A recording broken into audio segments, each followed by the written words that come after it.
This is a Fox News alert. I'm Brett Baer in Washington. After a debate in Cleveland watched by 24 million people here on Fox, Republican presidential candidates are in Atlanta tonight for a gathering of conservatives. We will have that story in a minute, but first, the breaking news, new details on a story we broke last night involving one of America's most dangerous enemies, and even more questions about President Obama's Iran nuclear deal. National security correspondent Jennifer Griffin is at the Pentagon with our top story.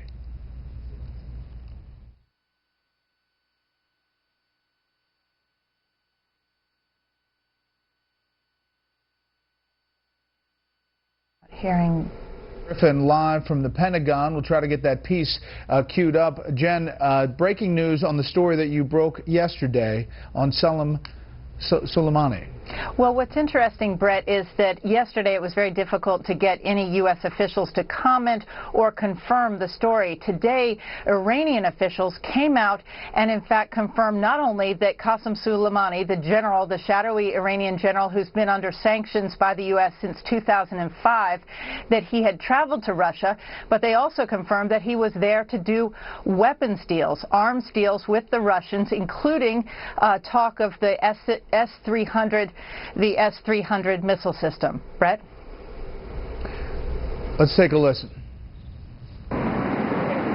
A day after U.S. officials refused to comment, Iranian officials confirmed today General Qasem Soleimani, the heavily sanctioned Revolutionary Guard Quds Force commander, did travel to Russia last month, adding he was conducting weapons deals, including discussion of the S-300 missile system.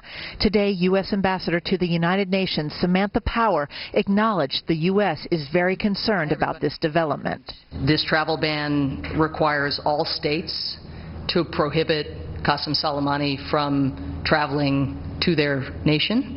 And the only exception to that is if the Iran Sanctions Committee grants an exemption. The White House was reluctant to comment, publicly avoiding blaming the Russians for hosting the Iranian general. I can't confirm these specific reports, but it is an indication of our ongoing concerns with Iran and their behavior. According to two separate Western intelligence sources, Soleimani arrived in Moscow from Tehran on Friday, July 24th on Iran Air Flight 5130 and departed just 3 days before Secretary of State John Kerry testified about the Iran nuclear deal before the Senate Armed Services Committee, assuring Congress pressure would remain on Iran's shadowy general. That under the United States' initiative, Qasem Soleimani will never be relieved of any sanctions. In Moscow, General Soleimani met with President Vladimir Putin and Russia's defense minister. The news comes as a UN arms embargo against Iran is slated to be lifted in 5 years, a controversial last-minute add-on to the nuclear agreement. Soleimani was photographed in Iraq recently on the front lines as his Shia militias battled ISIS, also in defiance of the travel ban. He is blamed for the deaths of 500 Americans in Iraq. He orchestrated the thwarted assassination attempt on the Saudi ambassador's life at a restaurant here in Washington. Soleimani's Moscow visit elicited this response during the Republican debate last night. And part of this Iranian deal was lifting the international sanctions on General Soleimani. The day General Soleimani flew back from Moscow to Iran was the day we believe that Russia used cyber warfare against the Joint Chiefs. The former head of the powerful House Intelligence Committee, Congressman Mike Rogers, issued a statement highlighting his concern. Quote, a leading general in Iran just told the world that the United States of America is irrelevant, and Russia welcomed him with open arms. Brett? Jennifer Griffin, live at the Pentagon. Jennifer, thank you. President Obama is dealing tonight with the first major Democratic defection in the Senate over his nuclear deal with Iran. Correspondent Rich Edson has that story from the White House. Serious weaknesses, troubling, and better off without it.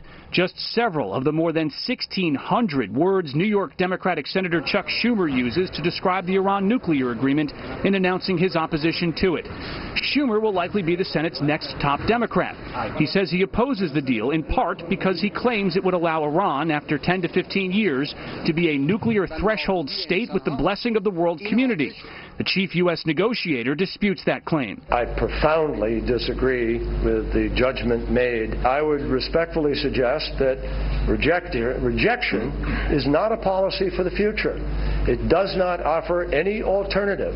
Congressman Eliot Engel and Brad Sherman, the top two Democrats on the House Foreign Affairs Committee, are joining Schumer in his opposition. As these top Democrats announced their opposition, President Obama again compared American critics of this deal to opponents of it in Iran. The reason that Mitch McConnell and the rest of the folks in his caucus who opposed this jumped out and opposed it before they even read it, before it was even posted, is reflective of an ideological commitment not to get a deal done. And in that sense, they do have a lot in common with hardliners who are much more satisfied with the status quo. And the White House says officials deny Schumer's defection will persuade other Democrats to oppose the deal. So I think there's a preponderance of evidence to indicate that Democrats are going to make up their minds not based on Senator Schumer's conclusion, but based on their own conclusions about the merits of this agreement and the strategy to prevent Iran from obtaining a nuclear weapon. The White House says the president is confident in his administration's ability to build support among Democrats for this deal. Congress weighs in next month. Brett? Rich Edson, live on the North Lawn. Rich, thanks. While much of the political universe, including many of you, spent the day reacting to the first of the season GOP debates in Cleveland, several of the participants were already doing follow-up work in front of a sold-out gathering of conservatives in Georgia. Correspondent Jonathan Seri has our coverage tonight from Atlanta. After what some are calling a winning night at last night's debate in Ohio, Florida Senator Marco Rubio spoke out in Atlanta today at the annual Red State Gathering. We will be able to leave for our children not just a great country, but the greatest nation, greater than it's ever been. And we will be able to say that we were the authors of a 21st century that history will record was also an American century. Rubio was among 5 Republican presidential contenders to speak at today's sessions.